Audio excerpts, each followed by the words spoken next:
Captain Allen here. Bought myself a new Prairie Wings 2025. Before I could pick it up, they decided that they needed to go ahead and do this recall before I was allowed to have the boat. So the dealer, it didn't look terrible. They had this sitting in here as the recall for the stern light.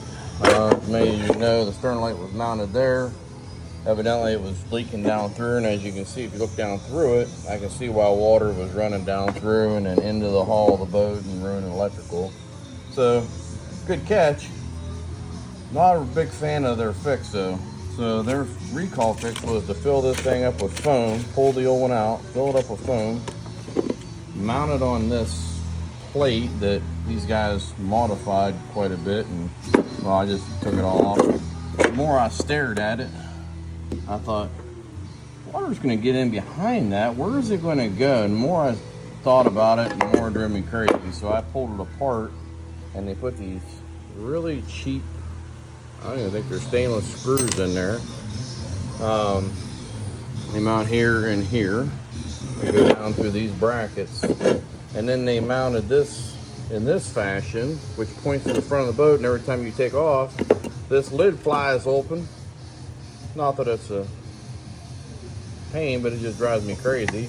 It should have been spun around in the other direction anyways. So what I'm gonna do, I pull it back out of here.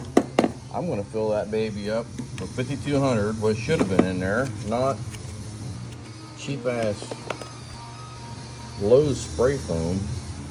I'm gonna fill that thing with 5200, let it cure and dry, and then mount this back in here with a couple nice stainless screws.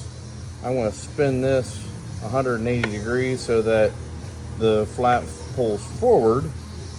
But because every time I just took it on the river yesterday, as soon as the wind caught it, this thing's flying open, water's flying in there, getting on your electrodes. So I'm just going to fix that real quick. But other than that, overall, really like the boat. I'll show you some other modifications that I've made to it today.